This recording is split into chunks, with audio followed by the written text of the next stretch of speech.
les amis parieurs, c'est Jérôme et bienvenue pour l'épisode 90. Et oui, c'est la 90e vidéo d'études sur un quintet de trop. Ça passe vite.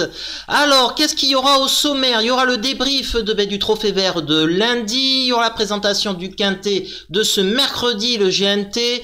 Il y aura la rubrique à rayer, la rubrique à choco, piment, tuyau, la rubrique ma sélection en 8 chevaux. Il y aura mon ticket à moins de 10 € et mes chocos de la Réunion 1 de Mêlée du Maine. Allez, c'est parti, générique.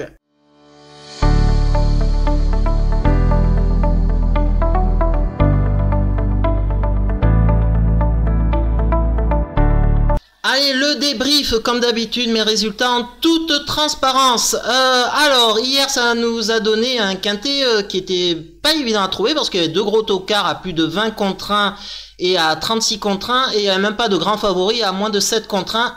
Alors, le positif, on va commencer par ça. Je donne le tiercé, le quartet et le quintet dans ma sélection. Donc, ça a fait évoluer positivement mes résultats chiffrés. On va voir ça tout à l'heure. Par contre, pas de choco, pas de piment et pas de tuyau dans les 3 premiers. Mais par contre, mon choco, parce que j'avais pris des risques quand même au niveau des cotes hier, mon choco a terminé quand même 4e à 11 contre 1. Et mon piment a terminé quand même 5e à 36 contre 1. Donc voilà, ce qui donne au niveau des résultats, ça n'a pas évolué au niveau de mes résultats dans les 3 premiers comme vous pouvez voir.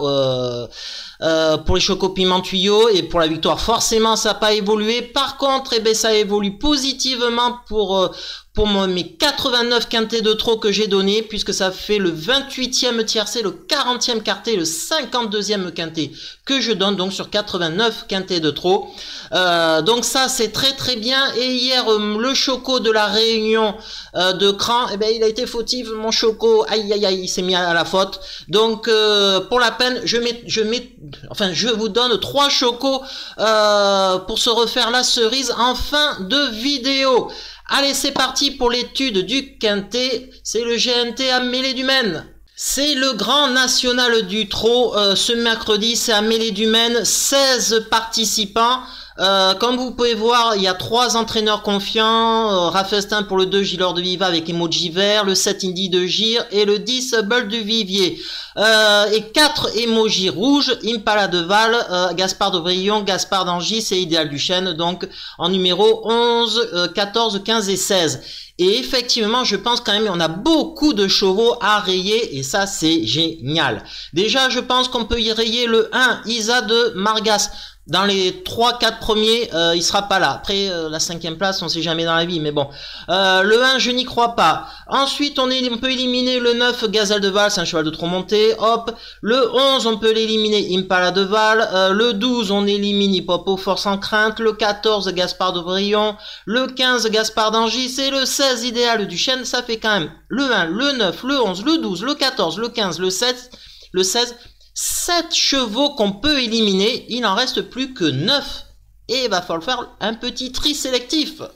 Mon choco dans cette épreuve, je vais pas inventer grand chose, hein, c'est le 7 Indy de Gire, Emoji Vert, Benjamin Rochard et Tosulki restent sur les 2 victoires des 2 dernières épreuves du GNT. Bon, mais tout est réuni pour qu'ils fassent une perf. Je vais vite, il n'y a rien à grand chose à expliquer. Et que nous dit son driver justement, Benjamin Rochard, Indy de Gire est bien quand il court avec de la fraîcheur. Nous sommes donc dans le bon tempo depuis sa dernière tentative victorieuse dans l'étape de Saint-Malo. S'il répète sa valeur, sa place est sur le podium. Mon tuyau, ça sera le 10, Bull du Vivier. C'est le mieux engagé aux 25 mètres. Déjà, c'est une première chose. Il est entraîné par Nicolas Bazir. Et là, c'est JMB, Jean-Michel, le papa, qui drive. Les 2 dernières fois où il a couru au trot attelé, où c'était 7e et distancé, c'était pas terrible. Mais c'était Nicolas au sulky. Et juste avant, quand il avait gagné les 2 fois, c'était JMB Jean-Michel qui le drivait. Donc là, c'est la course visée. Attention, il va lutter pour la gagne le cheval. Et que nous dit Nicolas Bazir, son entraîneur, suite à sa 2e place dans le Prix de Londres sous la selle, nous avions fixé cette étape du GNT comme objectif pour Bull du Vivier. Il est resté en parfaite condition physique. Il détient une belle chance théorique. Nous lui accordons notre confiance, même si le doute se situe au niveau de la corde à droite. Et mon piment, il sera en doute même à plus de 10 contre 1, c'est le 6, Je rêve du bois. Il avait gagné l'étape du GNT de Morla de Bretagne le 23 avril.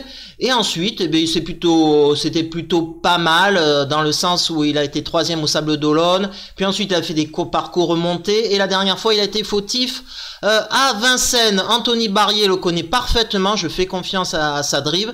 Un cheval à plus de 10 contre 1, s'il fait pas de faute, pour moi, il est dans les 3-4 premiers, même s'il est pas très bien engagé. Et que nous dit Charles Bruno, son entraîneur? Je rêve du bois court avec un enraînement automatique. À Vincennes, le 23 août, celui-ci est resté bloqué. Il a cherché son appui au moment de l'accélération et s'est montré fautif. Ce lui a coûté un bien meilleur classement. Il est en forme et doit le montrer en piste. Sage, il peut jouer une place face à cette opposition de qualité.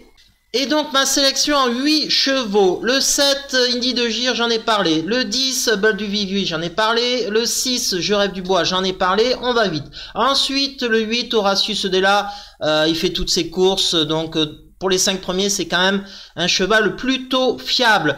Ensuite, le 2, Gilord de Viva, Eric Raffin est appelé. Il s'en sert très bien avec ce pensionnaire de Julien Raffestin. Méfiance, méfiance. Ensuite, j'ai mis assez haut le 13, Inno du Lupin. Ça peut être à rayer, il rend 50 mètres, mais il court bien frais ce cheval. Ferré, il a montré qu'il pouvait arriver. Ah, je m'en méfie quand même, pour une grosse cote, on sait jamais. C'était soit le 13, soit le 5 que j'ai écarté de ma sélection. J'ai écarté le 5. Ensuite, j'ai mis le 4, Aubryon Colmy, il peut faire une petite place. Et le 3, Instadam, hein, aussi une petite place. C'est pas des chevaux qui vont lutter pour la gagne. Et puis en cas de non partant, donc le 5, Caviarissime, c'était soit le 13, soit le 5. J'ai choisi le 13 dans ma sélection, ce qui nous donne 7, 10, 6, 8, 2, 13, 4 et 3. Et en cas de non partant, le 5, les amis. Allez, on passe à mes chocos de la réunion de Mêlée du Maine. À Cran, j'en avais donné un seul choco et tous mes autres chocos sont arrivés. Alors je dis merde, là maintenant, je vais en mettre un peu plus. Si de nouveau il y a la faute, ça serait couillon.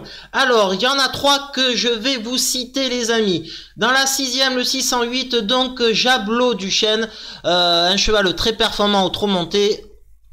À Alain Gendreau de jouer son jockey. Dans la 7e course, le 14, Kyria Bella, un pensionnaire de Jean-Paul Marmion, il est de nouveau déféré des 4, il a été une seule fois et il avait gagné dans cette configuration de ferrure. On peut faire confiance à Jean-Paul Marmion et Antoine Weiss, son driver. Et ensuite le 804, Jaguar Floral.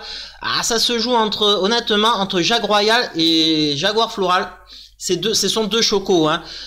Mais je pense que le cheval d'Eric Raffin va être plus joué que le 4 Jaguar Floral. Donc c'est pour ça que je le mets en choco. Donc ce qui nous donne en choco 608, 714, 804. Allez, mes petits chocos, faites-moi plaisir. C'est la fin de cette vidéo. Si vous avez aimé, dites-le. Si vous voulez que je m'améliore sur 2-3 pistes au niveau de la vidéo, il n'y a pas de souci, j'y mets mon cœur, mon temps et un peu d'argent aussi. Donc voilà, ça sera avec un grand plaisir. Allez, je vous dis à la prochaine vidéo de Quintet. C'est vendredi le Quintet, donc il y aura une vidéo jeudi. Ciao les amis.